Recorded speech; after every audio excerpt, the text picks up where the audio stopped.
Right, but I'm saying when you go to like, have you ever been to Tokyo Express? Yeah. Are all those people in there Asian or Hispanic? Do you know? I'm gonna tell you right now, they're Hispanic. If you ever sat there at Tokyo Express, everybody's been there. If you ever go to Tokyo Express, and the reason why I know this because I go there often. Yeah. The homeboy that run the whole kitchen is Hispanic. The white sauce done fell off a little bit. It has. The man that was running the kitchen was Hispanic, and he got his homeboys in there, and they all do an excellent job. Absolutely. Somebody had to show them that recipe and break it down. You know what I'm saying? It's like that. What's your thing? Like, it had to be something that happened where you was like, either A, damn, I can really cook, or B, I want to imitate something, or it's got some emotional significance as far as a dish. Probably my ribs. Probably be my ribs. When I was coming up, I spent a lot of time with a lot of older men from the church and these church events.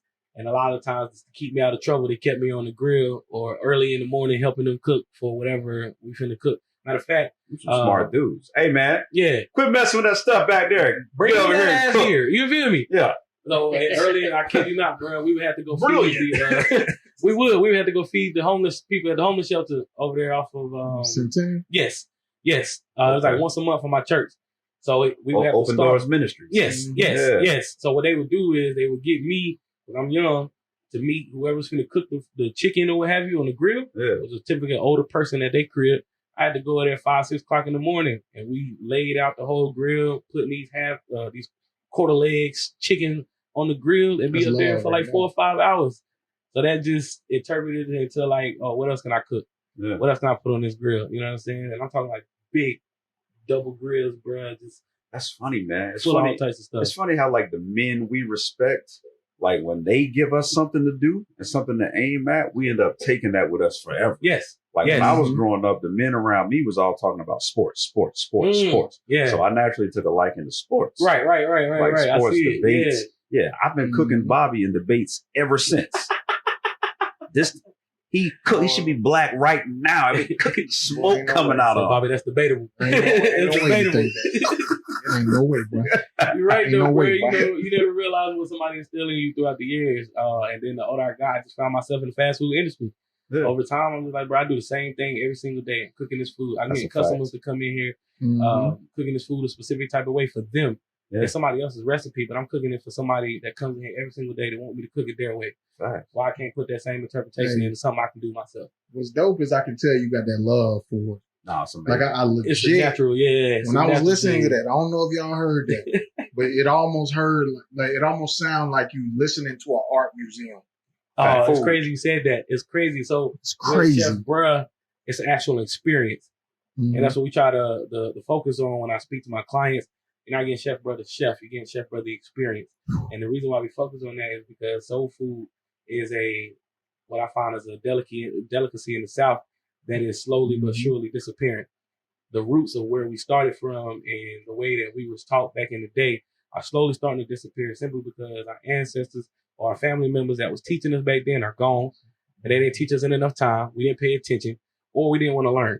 You know what I'm saying? So with me taking the insight to just sit back, ask a couple of questions, figure out what's going on, I could take a simple recipe and elevate it. You know what I'm saying? Times have changed, different components you can add into a macaroni and cheese. My grandma stick to one type of macaroni and cheese. She don't know nothing about 4 or 5 others. You know, like I said, taking those old ways of learning and teaching, I might try to turn it into something new and modern. You know what I'm saying? So later on down the line, when you can't get a hold of good barbecue no more, or you can't get a hold of a good fried pork chop or a fried piece of chicken, Becky and Mary ain't finna be around here all day. That's a fact. They not finna be around here forever. Who finna take over after them? Because we don't have no more like legendary soul food spots in High Point. We don't have any, except for 1 or 2. Yeah, realistically speaking, that's it. Like when people say soul food, I think Becky's and Mary's, and I think Stephanie's. Okay. Yes. It's a couple more spots, man. Greensboro got a few actually. Yes, Greensboro definitely has a few. Ben's Boys. Okay. I heard about them. Yeah, Ben's Boys is lit. What's the other joint? Lux. You got Lux. Oh boy. Oh brother. You don't ride with Lux? Man, I got 2 bad stories with them, but I'm never gonna bash anybody on camera, especially a business. I just feel like off camera we'll talk about them. I feel like we hard on black business too. That's why I would never. Why we hard on black business? I respect your stance on that, and we're not gonna bash black business. But I seen a post, man. This chick was running a seafood spot. Did y'all see that? In this area? Man, I don't know if it was this area or not. I just seen it on Facebook. I lightly skimmed over it. But basically what happened, the chick was running it, and I ain't gonna say the name because then they'll find it and bash it even more. But like what happened was the chick was running a seafood spot and she put up an ad and said, hey, the first 75 people gonna eat free. Okay.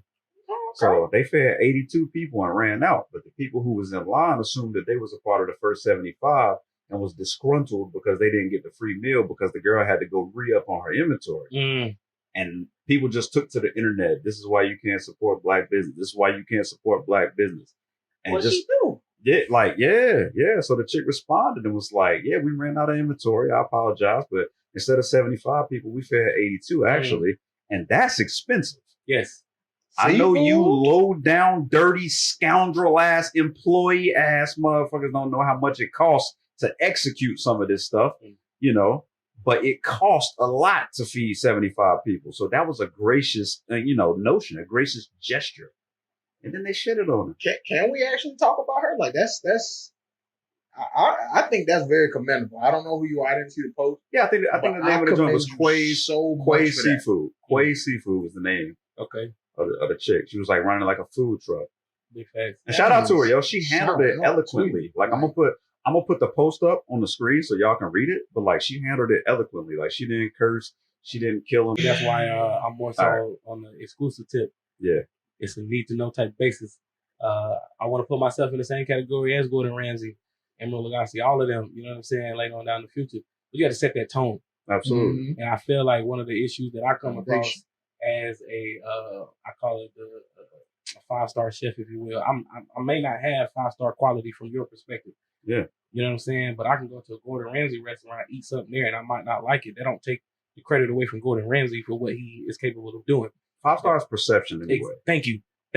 So I think the problem with us as black people when we put associate soul food to a cuisine is no longer 5-star. We don't even call it cuisine. Soul food is kind of like perceived as being bottom of the barrel, and that's because of the socially. Exactly how they did us. So that's what I'm saying. A lot of the times, a lot of chefs that I talk to or communicate with, the tribe that we had. One of the struggles we have with the black community is getting paid for what we are worth or what we are capable of presenting. Yeah. And that's why I try to tell people all the time, think of the concept like I was explaining to you. If I had a Chinese restaurant that I own, but Asian people rent it, you probably wouldn't go in there if you saw me and my family working in there and I'm selling fried rice and chicken wings. You won't give it as much love as you would the Asian family beside the food line in there every single day, buying out chicken wings and fried rice. You know what I'm saying? But you're only worried about the cuisine and the person that's cooking it, you know what I'm saying, based on whatever culture or whatever it is about. Man, I feel bad. I agree. I was about to say, I'm going to play devil's advocate a little bit. Would you go to a soul food spot that was ran by any race other than if you walk in there and there's some white folk in there cooking, sorry, white people. Yes. But you would eat. Do you not eat at Cracker Barrel? Facts. Right. No. They got soul food? See, I made a different point. What's the concept of soul food? Like, what's the whole... Hold on, Bobby. I made a different point. Bobby made another point. So I said American people. Because I give American people soul food with predominantly black. Okay. Bobby said anybody other than black. Right. So y'all can talk about that point. But like, if they white or black, I would go in there. Like, exactly. I'm going to let American people sell me soul food. Right. And there's nothing about race. I just perceive it differently as if I was to go in there and see maybe like a Hispanic person serving soul food. I actually, just to clear it up, I didn't even take that into consideration. Right. But then when you go to like, have you ever been to Tokyo Express? Yeah. Are all those people in there Asian or Hispanic? Do you know? I'm going to tell you right now, they're Hispanic. If you ever sat there at Tokyo Express, everybody's been there. If you ever go to Tokyo Express, and the reason why I know this because I go there often. Yeah. The homeboy that run the whole kitchen is Hispanic. The white sauce done fell off a little bit. It has. The man that was running the kitchen was Hispanic, and he got his homeboys in there, and they all do an excellent job. Absolutely. Somebody had to show them that recipe and break it down. You know what I'm saying? And they did it from there. But if he was to be in there selling, You know what I'm saying? That's a Think good about point. it. You know, It is. unlock something. And let me talk about something else too while we're here. So like, it's funny that we have that attachment with food. Like, why does it even matter if Brandon gives his recipe to somebody of another ethnicity or culture? Why would it matter if they can execute the recipe? Come on, now. Because we don't associate that with anything else. Like, if exactly. you bring Toyota or a Japanese ran car company over here, if we built it in America, it's still a Toyota. It's still a Toyota. It's just built here. Exactly. Same thing. Exactly. So we have no association with other products and perceived value from a culture, but somehow we have that with food. It does, and it's a bigger issue than you think, and I think it in a way hinders certain chefs from doing certain things. It'll stop certain gigs from happening because perception is this and the third, and it's crazy. I have plenty of people who come to me immediately and say, "Can you cook soul food?" Of course, I cook soul food, but sometimes I want to be different. What else do you like? What else can I give to you? I had somebody I showed them I did like lamb chop sliders one time. And I just gave them the stuff that was on the lamb chop sliders. I was just giving them the ingredients on the lamb chop sliders. It was some black people that I was talking to. You put tzatziki on that? Nah, we put a chipotle aioli on it, some microgreens, some pickled cucumbers, pickled onions, and then we sauteed the lamb. You know what I'm saying? Simple, real simple. But when I was telling it to somebody of my culture, they thinking this is top chef, high quality type situations. And I'm like, bro. No, it's not they that's thinking that. You know what I'm saying? It's us right here that's thinking that. What about you, Bobby? You thinking that's top chef? I was wishing he brought one with him. Yeah. I'm saying you could make this in your kitchen. How much would you pay for 4 premium lamb chop sliders? The way he just described. With the chipotle aioli. With the chipotle salsa.